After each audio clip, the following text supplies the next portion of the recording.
तो आज बात करते हैं सनराइजर्स हैदराबाद की, एक ऐसी टीम जो इस सीजन के लिए high risk high reward strategy की आप कह सकते हैं जीती जागती मिसाल है। जानते हैं, एक कहावत है जो एसआरएच की पूरी कहानी बस इसी एक लाइन में समेट देती है, और आज हम इसी पहेली को समझने की कोशिश करेंगे। तो सबसे पहला सवाल यही उठता है कि आखिर ये चाइनीज प्लेइंग 11 है क्या भला। चलिए सबसे पहले इसी को समझते हैं। देखिए, इसका मतलब बड़ा सीधा सा है। एक ऐसी टीम जो कागज पर तो एकदम शेर है, पर मैदान पर कब ढेर हो जाए कोई नहीं जानता। मतलब पोटेंशियल तो आसमान छूने का है, पर रिस्क भी उतना ही है कि कभी भी धड़ाम से नीचे आ गिरे। यही बात उन्हें रोमांचक तो बनाती है, पर भरोसेमंद बिल्कुल नहीं। और ये स्लाइड ये एसआरएच की पूरी कहानी कह देती है एक ही बार में। बैटिंग 5 स्टार एकदम टॉप क्लास, और बॉलिंग बस 2 स्टार। और दोस्तों यही है इस टीम की सबसे बड़ी पहेली और सबसे बड़ा सिरदर्द। एक तरफ चैंपियनशिप लेवल की बैटिंग और दूसरी तरफ एक बेहद कमजोर बॉलिंग अटैक। तो चलिए कहानी के पहले हिस्से में चलते हैं, वो हिस्सा जो इस टीम को इतना ज्यादा खतरनाक बनाता है। जी हाँ, हम बात कर रहे हैं इनकी बल्लेबाजी की। सबसे पहले टॉप पर कौन है? ट्रैविस शेक की जोड़ी, मतलब ट्रैविस हेड और अभिषेक शर्मा। और इनका तो फंडा ये है, आओ और पहली गेंद से ही मारना शुरू कर दो, बॉलर पर कोई रहम नहीं। अब अभिषेक शर्मा को ही ले लीजिए। पिछले सीजन भाई साहब क्या खेले थे, 439 रन्स बनाए थे। हाँ ठीक है, अभी फॉर्म थोड़ा ऊपर नीचे है, पर इस खिलाड़ी को आप हल्के में नहीं ले सकते। अरे ओपनर्स तो बस शुरुआत है, पिक्चर तो अभी बाकी है। इनके बाद आता है मिडिल ऑर्डर, और यकीन मानिए ये शायद इस पूरी लीग का सबसे तगड़ा मिडिल ऑर्डर है। नाम सुनेंगे? Ishan Kishan, Heinrich Klaasen. अब जरा स्क्रीन पर देखिए, खासकर ईशान किशन के आंकड़ों पर गौर कीजिए। ये उनके इंटरनेशनल क्रिकेट में वापसी के बाद के हैं। 13 मैच, 532 रन, 40 की एवरेज, और स्ट्राइक रेट देखिए 207। अरे भाई, ये T20 है या वीडियो गेम?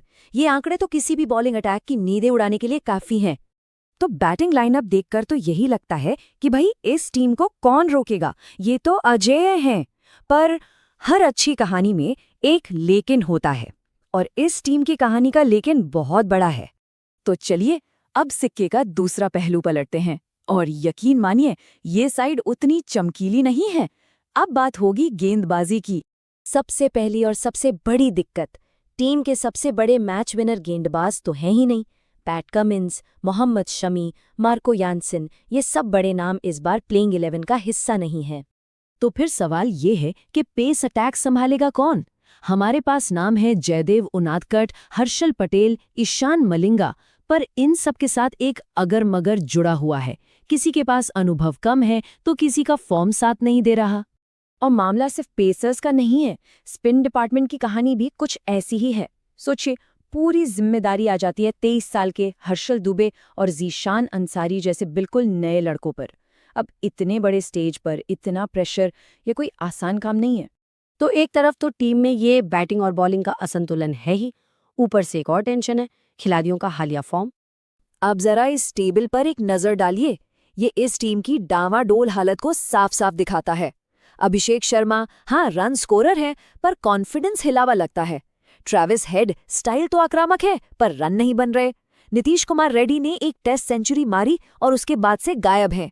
और लियाम लिविंगस्टोन, उन्हें तो लोग फुस्की बम तक कह रहे हैं। मतलब जो स्टार्स हैं उन पर भी भरोसा करना मुश्किल है। तो घूम फिरकर हम वापस वहीं आ गए जहां से हमने शुरू किया था, उस बड़े सवाल पर। इस टीम का आखिर होगा क्या, चांद या शाम? देखिए, एसआरएच की असलियत को एक लाइन में समझना हो तो वो ये है, ये वो टीम है जो किसी दिन 300 रन बना सकती है और अगले ही दिन 300 रन खा भी सकती है। इनकी बैटिंग अकेले दम पर मैच जिताने का दम रखती है, तो इनकी बॉलिंग अकेले दम पर मैच हरवाने का भी। तो आखिर में पूरा का पूरा सीजन बस एक ही सवाल पर आकर टिक जाता है। एक ऐसा सवाल जो हर फैन के दिमाग में घूम रहा होगा कि क्या सनराइजर्स हैदराबाद की विस्फोटक बल्लेबाजी उनकी कमजोर गेंदबाजी की भरपाई कर पाएगी? क्या ये टीम सच में चांद तक जाएगी, या फिर इनका सफर शाम होने से पहले ही खत्म हो जाएगा?